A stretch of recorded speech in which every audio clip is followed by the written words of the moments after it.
Bom dia, meus irmãos, graça e paz a vós outros, da parte de Deus, o nosso Pai, de Cristo Jesus, o nosso Senhor e Salvador. Meus queridos irmãos, eu não creio que haja vitória nas nossas vidas se nós não enfrentarmos lutas. E ainda mais, eu não creio que nós obteremos a vitória nas lutas se nós não nos prepararmos para enfrentar essas lutas. E ainda mais, não só nos preparar, mas nós termos uma boa preparação para podermos vencer as lutas que haveremos de travar. Como filhos do Deus soberano e como sendo parte desse rebanho e pastoreio do Senhor, principalmente quando o assunto diz respeito a coisas do reino de Deus, nós devemos nos preparar, pois como nos disse o Senhor Jesus Cristo, quando registrado pelo evangelista João, no capítulo 15, versículo 5, a parte B, ele nos diz, porque sem mim nada podeis fazer, porque sem mim nada podeis fazer. Esta, então, é a tônica do nosso sermão de hoje, que foca na narrativa da necessidade de preparação do povo da aliança para não somente entrar numa batalha, entrar numa luta, mas também para conquistar definitivamente a terra prometida. Na minha opinião, o contexto que nós veremos como paralelo entre aquilo que o povo de Deus haveria de fazer e a luta que também nós teremos hoje pela manhã, quando haveremos de escolher alguns homens para fazer parte do conselho da igreja e da junta diaconal. Portanto, é uma luta e nós precisamos nos preparar para essa luta e não somente nos preparar, mas nos preparar muito bem, conforme o Senhor Deus quer que nós façamos. E para isso eu quero compartilhar com os irmãos um texto das Escrituras Sagradas em Josué, no 6º livro da Bíblia, Josué, o primeiro livro histórico da Bíblia, capítulo 3, versículos de 1 até 17. Josué capítulo 3, de 1 a 17, nos diz assim o texto sagrado. Levantou-se, pois, Josué de madrugada, e tendo ele todos os filhos de Israel partido de Sitim, vieram até o Jordão e pousaram ali antes que passassem. Sucedeu ao fim de 3 dias que os oficiais passaram pelo meio do arraial e ordenaram ao povo dizendo: quando virdes a arca da aliança do Senhor vosso Deus, e que os levitas sacerdotes a levam, partireis vós também do vosso lugar e seguireis. Contudo, haja a distância de cerca de 2.000 côvados entre vós e ela. Não vos chegueis a ela, para que conheçais o caminho pelo qual haveis de ir, visto que por tal caminho nunca passastes antes. Disse Josué ao povo: santificai-vos, porque amanhã o Senhor fará maravilhas no meio de vós. E também falou aos sacerdotes, dizendo: levantai a arca e passai adiante do povo. Levantaram, pois, a arca da aliança e foram andando adiante do povo. Então disse o Senhor a Josué: hoje começarei a engrandecer-te perante os olhos de todo Israel, para que saibam que como fui com Moisés, assim serei contigo.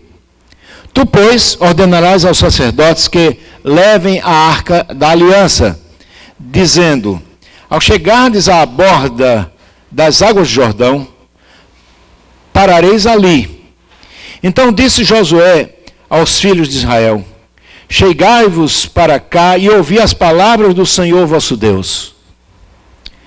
Disse mais Josué: nisso conhecereis que o Deus vivo está no meio de vós, e que por todo lançará de diante de vós os cananeus, os heteus, os heveus, os ferezeus, os gigazeus, os amorreus e os jebuseus. Eis que a arca da aliança do Senhor de toda a terra passa o Jordão diante de vós. Tomai, pois, agora 12 homens das tribos de Israel, um de cada tribo, porque há de acontecer que assim que as plantas dos pés dos sacerdotes que levam a arca do Senhor, o Senhor de toda a terra, pousarem nas águas do Jordão, então serão elas cortadas, a saber, as que vêm de cima, e se amontoarão. Tendo partido o povo das suas tendas para passar o Jordão, levando os sacerdotes a arca da aliança diante do povo, e quando os que levavam a arca chegaram até o Jordão, e os seus pés se molharam na borda das águas, porque o rio Jordão transbordava sobre todas as ribanceiras todos os dias da cega, pararam-se as águas que vinham de cima, levantaram-se no montão muito longe da cidade de Adã, que fica ao lado de Sartã, e as que desciam do mar da Arabá, que é o mar salgado, foram de todos cortadas. Então passou o povo defronte de Jericó. Porém os sacerdotes que levavam a arca da aliança do Senhor pararam firmes no meio do Jordão, e todo Israel passou a pé enxuto, atravessando o Jordão. Vamos orar?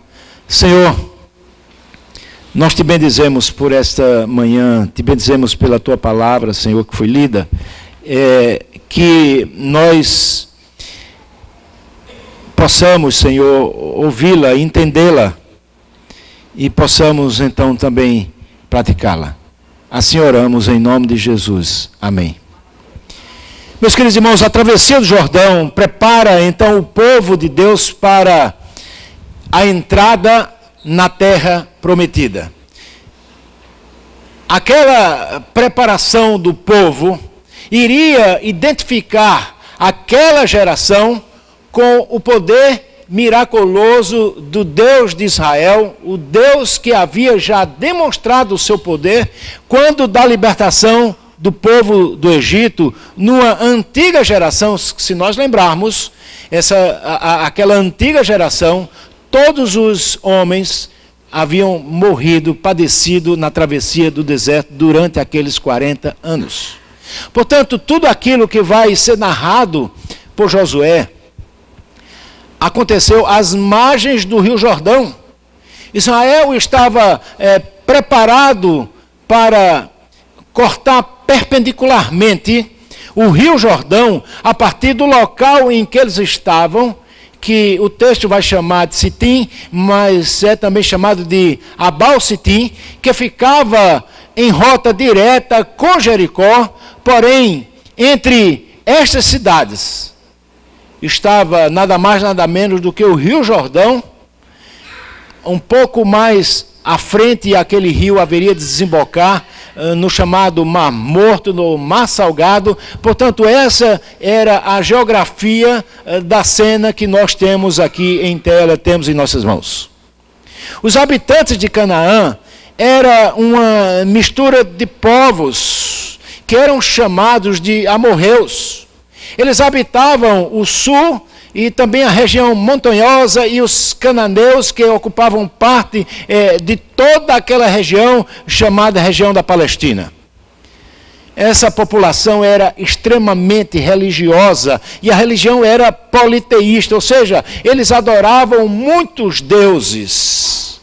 Era uma cultura, era uma população sofisticada no que diz respeito à arte, à cultura, e era bem protegida por cidades-estados que eram muradas, e que, a despeito das guerras ocasionais que existiam entre eles, aqueles 7 reinos, eles se uniam, eles costumavam fazer aliança para enfrentarem os inimigos que lhes eram comuns. A mensagem resumida desse livro aponta para a conquista e para o assentamento de Canaã, em Canaã, que aconteceria segundo a promessa feita por Yahvé, o Deus da aliança, fundamentada no poder de Deus e também fundamentada na obediência que aquele povo deveria prestar a esse Deus da aliança. Um detalhe importante nesse contexto, meus queridos irmãos, nesse contexto todo, é que Israel não tinha mais a Moisés como sendo seu líder. Se você observar no capítulo 1, nos versículos primeiros, o Senhor Deus falando com Josué vai dizer que Moisés, o servo dele, era morto. E agora Josué era o novo líder. Interessante pensarmos naquele contexto de uma conquista que haveria de acontecer, mas é interessante também pensar na desconfiança daquele povo. Se aquele povo desconfiou de Moisés durante 40 anos, como não haveria de desconfiar de um jovem que estaria prestes agora a assumir a condução do povo até a chegada, por fim, à terra prometida?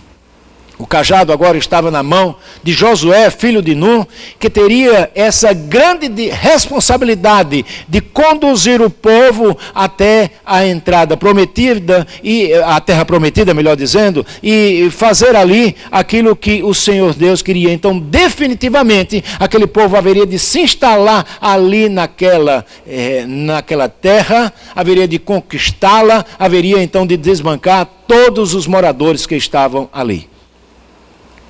Agora, havia necessidade de que todos se preparassem para atravessar o Jordão e conquistar a terra que o seu Deus havia prometido a Abraão, a Isaque e a Jacó. Eles, sem dúvida alguma, teriam enfrentado, durante toda a travessia do deserto, muitas lutas, muitas dificuldades. Eles já haviam conseguido vencer alguns povos além do Jordão, antes de atravessar o Jordão. Eles já haviam conquistado alguns espaços e algumas tribos já estavam instaladas ali antes do Jordão, do lado oriental do Rio Jordão. Mas agora o desafio era bem outro, seriam as lutas físicas mesmo. Os exércitos haveriam de se enfrentar, e aí eles precisavam, de fato, de uma preparação. O capítulo 2 descreve, meus queridos irmãos, a estratégia de Josué, que de Sitim envia 2 homens para espiar a cidade de Jericó. E estes homens encontraram ali em Jericó uma mulher chamada Raabe, que recebeu-os em casa. E essa mulher tem um papel importante porque ela é a ascendente de Jesus, ela faz parte da genealogia de Jesus. Aqueles homens, então, voltam trazendo informações, ou seja, as informações necessárias para que Israel pudesse adentrar aquela terra e pudesse assim ser vitorioso diante de todos aqueles povos. Chegamos então agora ao capítulo 3, que nos fala sobre preparação, sobre reconhecimento de um novo líder, sobre a demonstração de poder do novo líder e sobre a travessia do povo de Israel feita pelo Rio Jordão, rumo à conquista de Jericó. Diga-se assim de passagem, a primeira grande conquista de Israel, de volta então à terra prometida. Então, pegue tudo isso que nós dissemos agora desse contexto e vamos pensar um pouco, refletir sobre aquilo que a palavra de Deus vai nos revelando, e eu poderia dar um título a isso, que exatamente seria o santificai-vos, o imperativo divino, e o Senhor fará maravilhas. E eu quero destacar em primeiro lugar aquilo que está registrado nos versículos de 1 a 5 deste capítulo 3. 1 a 5, ou seja, os israelitas, eles foram exortados a estar preparados espiritual e cerimonialmente para participar da intervenção miraculosa que o Deus de Israel haveria de fazer no meio do povo.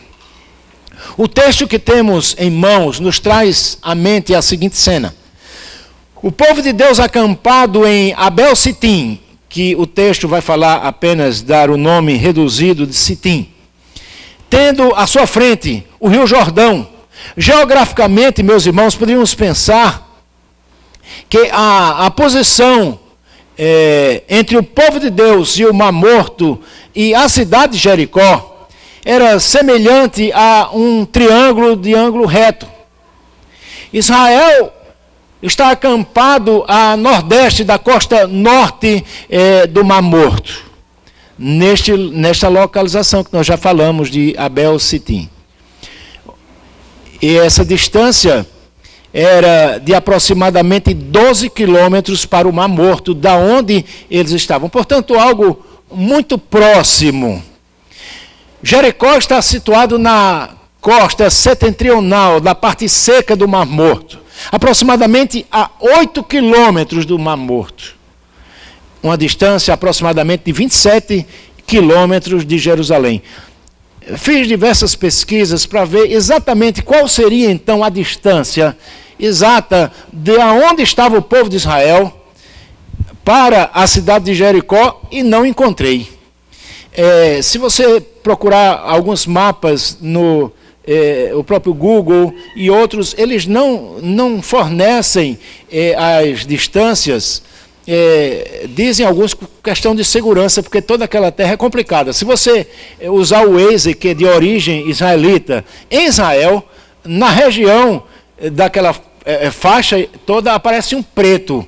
Você não consegue se identificar, está muito ali, é uma região extremamente tensa. Então, eu fiz aqui um exercício para tentar chegar à conclusão de que eles estavam a cerca de 14,5 quilômetros de Jericó. Usando o teorema de Pitágoras, né? Quadrado da hipotenusa é igual à soma do quadrado dos catetos. Então, como é um ângulo mais ou menos reto, então a ideia é que eles estavam exatamente a 14,4 quilômetros, olhando um para o outro. Pois bem, no acampamento de Israel, ainda de madrugada, Josué se levanta e dá instruções ao seu exército, e também a todo o povo de Deus.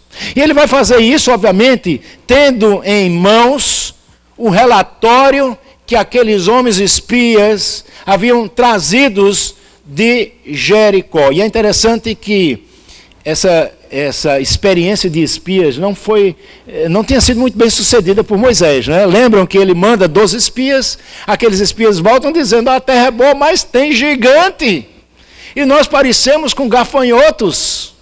Agora não, aqueles homens da nova geração que foram até Jericó voltaram trazendo todas as informações necessárias. Então, de posse dessas informações, de posse do relatório desses espias, Josué conclui que havia uma necessidade de que o povo se preparasse para a sua primeira grande conquista na terra prometida da além de Jordão. O povo deveria ficar muito atento aos movimentos dos sacerdotes levitas, condutores da Arca da Aliança. Quando esses levantassem a arca e começassem a andar, o povo também deveria seguir o cortejo, mas deveria fazer isso no seu devido lugar. Havia uma distância regulamentar que deveria ser guardada entre os levitas condutores da Arca da Aliança e onde todo o povo estava reunido. Essa distância era de 2.000 côvados. Essa medida antiga equivale a 45 centímetros, que é mais ou menos a distância do cotovelo para a mão, 45 centímetros. Portanto, haveria aquele povo de guardar uma distância de 900 metros para a Arca da Aliança, que era uma espécie de cofre que guardava 3 coisas, nós sabemos disso: as tábuas da lei, o maná e também a vara de Arão que havia florescido no deserto. Ela emblemava, ela simbolizava a habitação do Senhor no meio do povo. Portanto, aquela arca estando à frente significava Yahvé, o Deus de Israel, está à frente do seu povo, e o seu povo, portanto, poderia marchar com certeza de que haveria de alcançar a vitória. O Senhor, a quem a arca pertencia, meus queridos irmãos, é representado como aquele que de fato entra em Canaã à frente do seu povo, o povo da aliança, aquele povo que, portanto, deveria guardar, atentar para as regras que incluíam não se aproximar da arca, não tocar na arca, nem tampouco ultrapassá-la, porque eles não sabiam o trajeto do caminho até adentrarem a terra prometida, até chegarem em Jericó e assim conquistarem aquela cidade. O versículo 5, que eu acho que é o ápice desses primeiros 5 versículos, eles trazem ele traz a ordem de Josué, que era o novo líder de Israel, afirmando que o povo deveria, portanto, se preparar. E que preparo seria esse? Seria se santificando, porque o Senhor Deus realizaria mais milagres poderosos no meio do seu povo. O que isso envolvia pode ser visto em Êxodo capítulo 19, versículo 10, versículos 14 e 15, em Números 11 e 18, que eram exatamente os ritos exteriores que tinham o objetivo de favorecer a abertura interior para com Deus e com os seus atos. Ou seja, esses atos seriam realizados no dia seguinte. Deus haveria de manifestar a sua glória, Deus haveria de fazer maravilhas, mas esses ritos, essa ordem toda deveria ser seguida para que, de fato, o Senhor Deus pudesse efetuar maravilhas no meio do seu povo. O segundo destaque que eu quero fazer são exatamente os versículos de 6 a 3, onde o Deus da aliança promete a Josué que ele seria reconhecido como um líder, como um novo líder do seu povo, através exatamente dos milagres que ele realizaria. Ele então vai falar, ele vai ordenar, e vai acontecer porque o Senhor Deus estava por trás de tudo aquilo que ele haveria de falar. Esses versículos de 6 a 8, melhor dizendo, nos trazem uma cena muito interessante, na qual o povo obedece então à determinação de Deus anunciada pelo novo mediador, que era Josué. E esse povo então vai reconhecer o seu novo líder através exatamente daquilo que ele vai fazer. Até então, como eu disse a vocês, havia uma certa desconfiança com o novo líder. O versículo 6 discorre sobre a ordem dada por Josué aos sacerdotes, que era fundamental para uma completa sincronia de todos, e assim Deus estaria abençoando o seu povo. Os sacerdotes deveriam levantar a arca que eles estavam carregando e deveriam seguir adiante, e o povo então deveria seguir o movimento dos sacerdotes levitas. Como já visto, a distância regulamentar deveria ser guardada, 900 metros.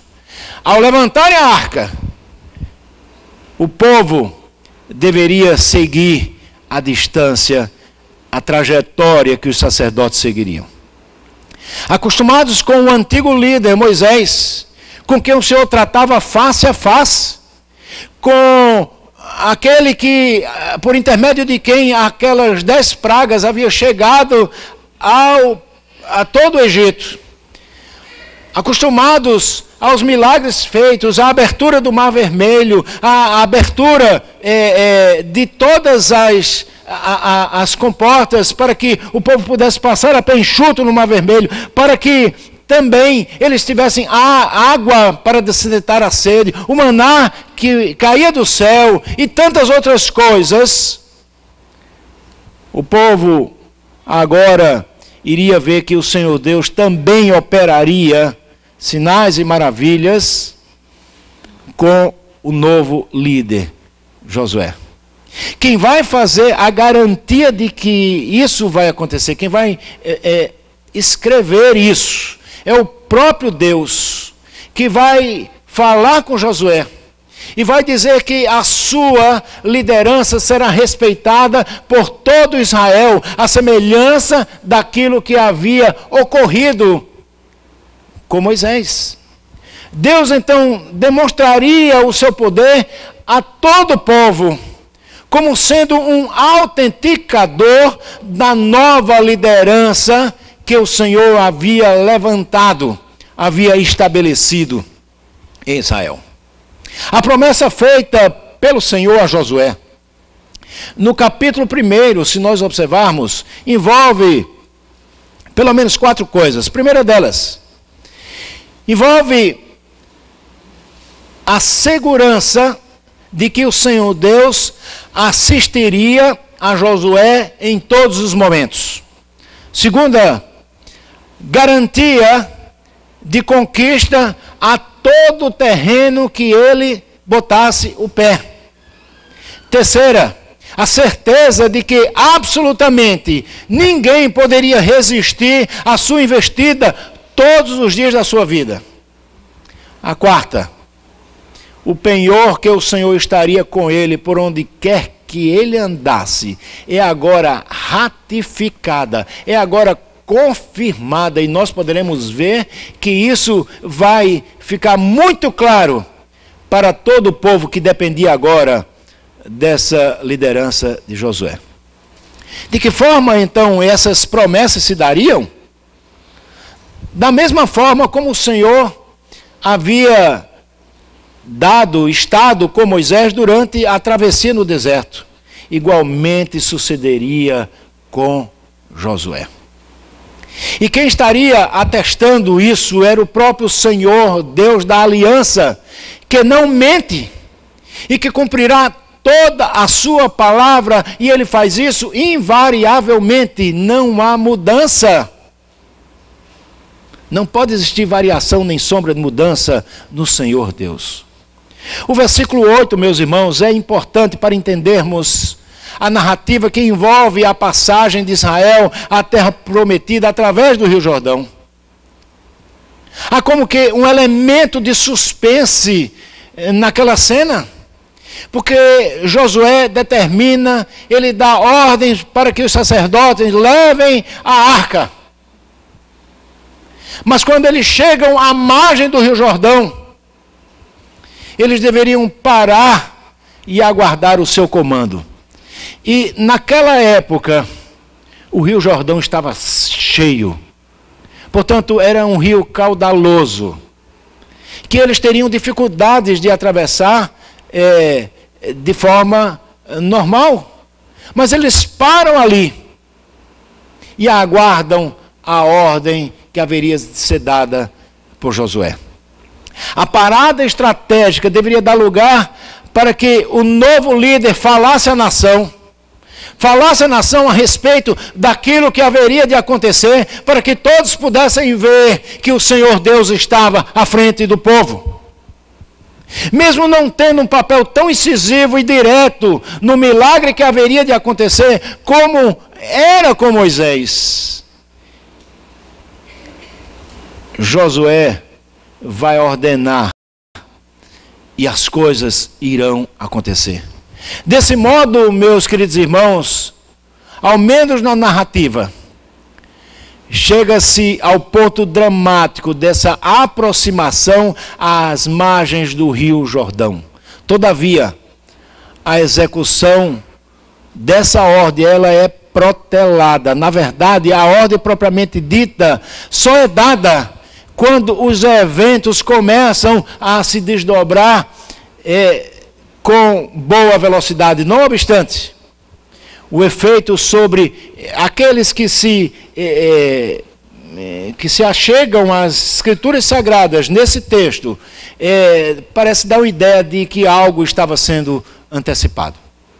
A terceira coisa que eu quero destacar vão ser os versículos de 9 a 13, que fala propriamente sobre a travessia do Jordão, demonstrará aos israelitas a certeza do triunfo que o Senhor Deus havia prometido ao seu povo na vitória contra os seus inimigos do outro lado do Jordão. Os versículos 9 a 13 traz as palavras de exortação de Josué. Obviamente, não eram palavras de autoajuda. Não eram palavras de confissão positiva do tipo, vá, determine, e isso vai acontecer. Não, não tem nada a ver com isso. Aliás, é preciso que nós tenhamos um certo cuidado, porque às vezes nós queremos pegar tudo isso que aconteceu aqui nesse livro histórico e fazer um tipo de iluminação de todo o texto, né? Como se nós estivéssemos num computador. Depois a gente pega aquela teclazinha Ctrl+C, ou seja, copia tudo aquilo, e dá um Ctrl+V na nossa história, e a gente não vai se dar bem. Porque aqui estamos diante de um texto histórico, uma narrativa histórica. Não é que vai exatamente acontecer assim, como alguns dizem, nós temos que ir para algum lugar, e onde botarmos a planta do nosso pé, aquilo será nosso. Não é isso que o texto, o objetivo do texto. O objetivo do texto é narrar algo que aconteceu. Também não é o objetivo do texto nós pensarmos que é meramente a gente abrir a boca e dizer algo, porque ao contrário do que podemos pensar, não há poder nas nossas palavras. Nós não vivemos contos de fada do tipo abre-te sésamo ou fecha-te sésamo. Se nós não abrirmos a porta e só falarmos abre-te sésamo, nós iremos bater com a cara na porta. É preciso então entendermos que tudo o que aconteceu aqui faz parte de um plano divino. Eram as palavras proferidas por Josué, que descreviam uma estratégia divina para a conquista do povo. Estas sim eram palavras proféticas proferidas por Josué, pois iriam descrever exatamente aquilo que Deus haveria de fazer, aquilo que aconteceria através das descrições daquilo que ele falasse. Ele conclama então o povo para que atentamente ouçam o que ele tinha a dizer. Ele fala em nome do Senhor Deus, do Deus da aliança. Ele não chama a atenção para si mesmo, dizendo, olha, vou operar um milagre. Vou fazer maravilha para que todos vocês vejam que eu tenho poder. Não foi isso que aconteceu, mas ele foi, obviamente, instruído pelo próprio Deus. Ele então vai falar aquilo que haveria de acontecer, e de fato aconteceu quando os sacerdotes levitas pisaram a calha do rio. O paralelo, meus queridos irmãos, com o ministério de Moisés, obviamente, era inevitável. O que acontece em toda e qualquer mudança, por exemplo, quando um pastor muda de igreja, e teve um pastor que durante muito tempo esteve ali, as pessoas vão dizer, mas o pastor fazia assim, o pastor fazia assim. Então há sempre aquela memória viva nas nossas mentes, e isso também estava na mente do povo. O povo então faz um paralelo, e nós também obviamente podemos fazer, porque Moisés era reconhecido como sendo porta-voz de Deus pelos sinais, pelos prodígios, pelas maravilhas que ele fazia. Obviamente era o Senhor Deus que fazia através dele. E agora estava prestes a acontecer exatamente a mesma coisa, porque conquanto ele não tivesse aquela participação mais direta como Moisés, o Senhor Deus realizaria um milagre no meio do seu povo. Profeticamente, Josué antecipa que todo o Israel glorificaria ao Deus vivo, que estava no meio do seu povo e que derrotaria aquelas 7 nações que já haviam sido condenadas por Deus por conta de serem nações que adoravam outros deuses. Elas deveriam então serem exterminadas pela instrumentalidade do povo de Deus, mas na verdade Deus é quem executaria isso no futuro. Mas para que eles pudessem ter uma prova disso, algo haveria de acontecer. Profeticamente, portanto, e aqui profeticamente mesmo, Josué antecipa esta realidade. Observe que do lado leste do Rio Jordão estava o povo de Deus, do outro lado do Rio Jordão estavam os cananeus, os heteus, os heveus, os ferezeus, os gigazeus, os amorreus, os jebuseus e todos os outros zeus que precisavam ser destruídos. Eles ocupavam a terra, mas em breve eles seriam completamente exterminados por Israel, que ocuparia soberanamente e definitivamente aquele território. Como isso haveria de acontecer? Bem, Josué vai fazer a instrução, vai trazer a instrução ao povo. Josué instrui que a arca da aliança do Senhor seguiria à frente do povo. Podemos assim dizer, rio adentro. E aqui há algo interessante, porque aparece no meio da narrativa uma ordem um tanto quanto esquisita. Neste versículo, quando ele vai dizer o seguinte: 12 homens, um de cada tribo de Israel, deveriam ser escolhidos. Qual o objetivo disso? Comentaristas vão chamar aquilo que está descrito no versículo 12 do texto desse capítulo 3. Eles vão dizer que esse versículo 12 descreve aquilo que é chamado de antecipação ou prolepse. Ou seja, aqueles homens que aparecem ali no texto como nada, no capítulo 4, no versículo 2, eles vão voltar à cena. Portanto, há como que uma interrupção, uma antecipação, melhor dizendo, de algo que haveria de acontecer mais tarde, descrito no capítulo 4. Observe que no versículo 13 a narrativa caminha para o seu clímax, ou seja, o milagre que acontecerá à vista de todo Israel, porém a palavra profética proferida por Josué dará ao povo a comprovação concreta de que eles serão vitoriosos agora sob uma nova direção, sob uma nova diferença. O substituto de Moisés, então mais uma vez, ele vai antecipar o milagre, quando afirma que assim quando a planta dos pés dos sacerdotes levitas pisarem as águas do Jordão, o rio se abriria. Isso é, as águas que desciam de cima, a ideia é, as águas que descem da nascente lá, bem ao norte, no Monte Hermon, onde começa a nascente do Rio Jordão, passa todo o território, chega formando o grande lago, ou chamado Mar da Galileia, e que agora vem e vai desembocar no rio, no Mar Morto, portanto, cerca de 12 quilômetros da onde eles estavam acampados. Esse rio é represado a montante, ou seja, as águas são represadas e elas não podem mais continuarem vindo até serem despejadas no Mar Morto, mas elas são retidas como um paredão.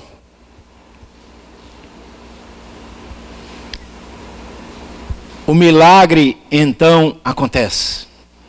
Porque as águas que vão descer de cerca de 1000 metros, lá na nascente, passando pelo mar da Galileia, e iriam desembocar na maior depressão da terra, com 340 metros de profundidade, elas são represadas. Elas formariam um paredão a montantes. Israel teria, então, uma segunda experiência de passar por um paredão de água. Agora, não mais dos dois lados, mas de um lado apenas.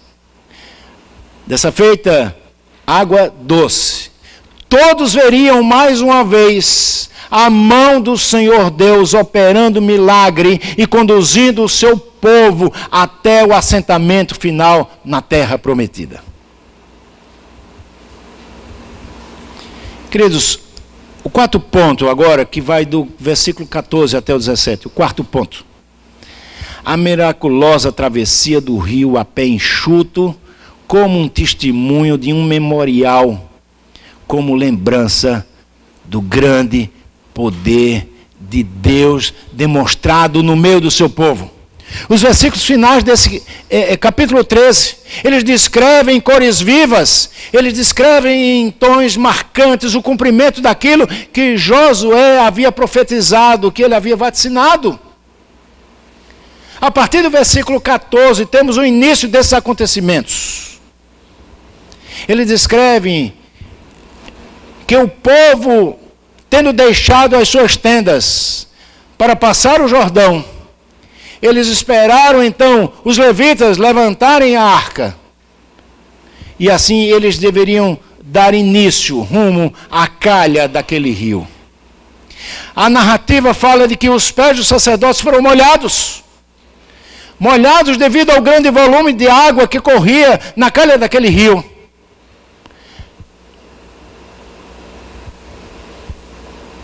O versículo, então, nos mostra como que, sendo mais agravante ainda, a verdade era que aquela quantidade de águas era para mostrar ao povo a impossibilidade deles fazerem algo sem ser o milagre de Deus e poderem atravessar aquele rio. E isso de fato aconteceu. As águas pararam. E o povo então pôde atravessar o rio. Observe a parte final do versículo 16 que aponta para a conclusão do milagre. O povo atravessa andando como se estivesse andando em uma estrada comum. Detalhe este não pode ser esquecido, meus irmãos, e o narrador descreve esse detalhe no versículo 17.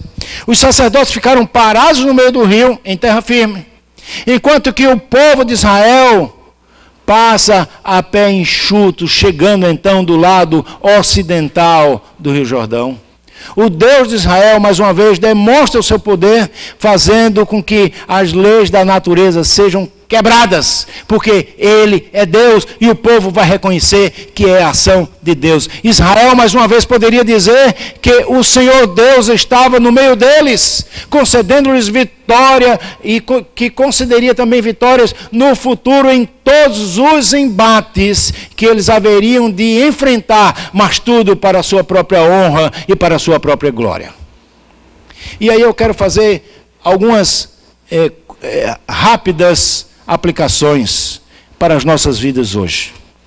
Primeira, em momentos que acontecem, meus irmãos, importantes decisões que temos que tomar como parte do povo da aliança, nós devemos buscar a orientação divina.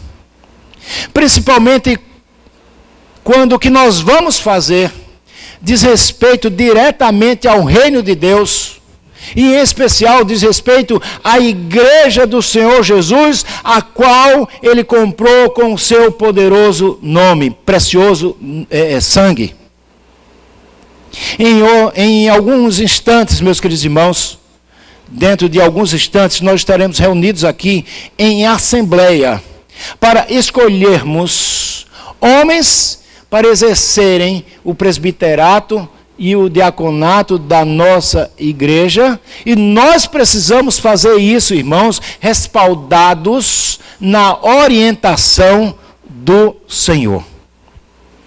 Nós tivemos todo um processo que foi deflagrado pelo conselho da igreja, no qual nós deveríamos orar, deveríamos apresentar nomes, o conselho da igreja deveria orar, receber esses nomes, deveria avaliá-los, deveria orar, deveria então divulgar esses nomes para a igreja deveria então orar e hoje estamos aqui reunidos.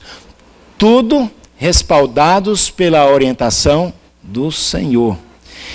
Portanto, era e é imprescindível que nós nos santifiquemos, que busquemos a presença do Senhor em oração, para que, por fim, possamos decidir por aqueles que haverão de participar do governo da nossa igreja.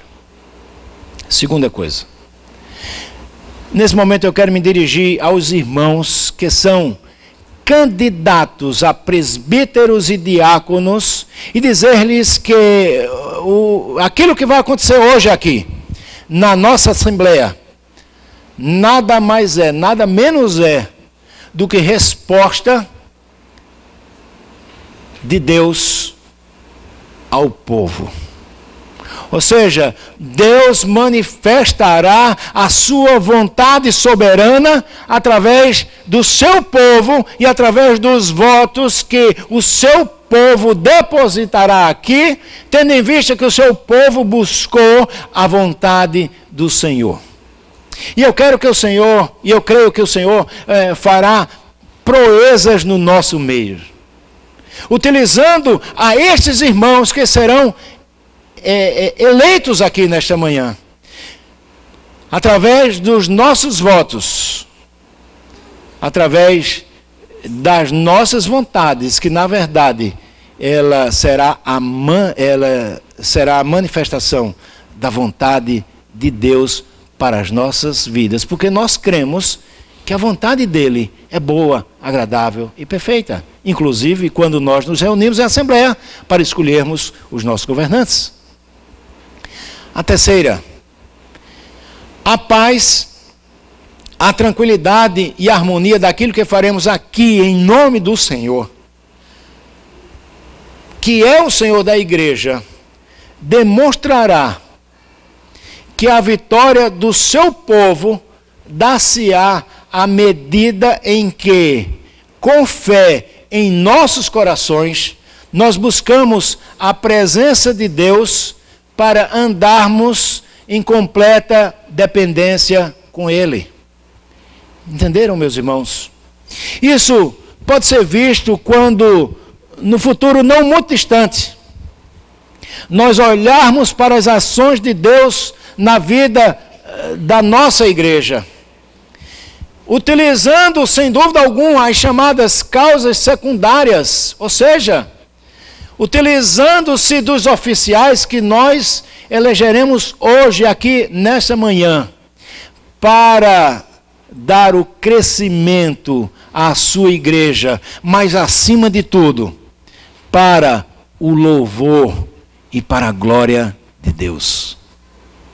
E a quarta e última coisa, as coisas que Deus fez no passado, faz no presente e fará no futuro, devem ser lembradas por todos nós com ações de graças, porque Ele é o merecedor de toda a honra, de toda a glória e de toda a adoração. Creio que devemos nos lembrar do dia de hoje, no futuro, para reconhecermos os grandes feitos que o seu Deus fará neste futuro, através desses irmãos que serão eleitos hoje, nesse dia, porque o Senhor nos orientou para votarmos nos homens que aqui serão eleitos nessa manhã. Então não me venham no futuro se queixar do que quer que seja, Porque houve sim uma preparação em oração, buscando a presença do Senhor, buscando saber a vontade do Senhor, que será revelado nesta manhã, na escolha desses nomes, através da instrumentalidade de cada um de vocês, que faz parte da Igreja Presbiteriana de Brotas. Então eu encerro a minha palavra nesta manhã, parafraseando e adaptando as palavras de Josué, quando ele disse ao povo no passado: santificai-vos, porque o Senhor fará maravilhas no meio de vós. Que o Senhor nos abençoe. Amém.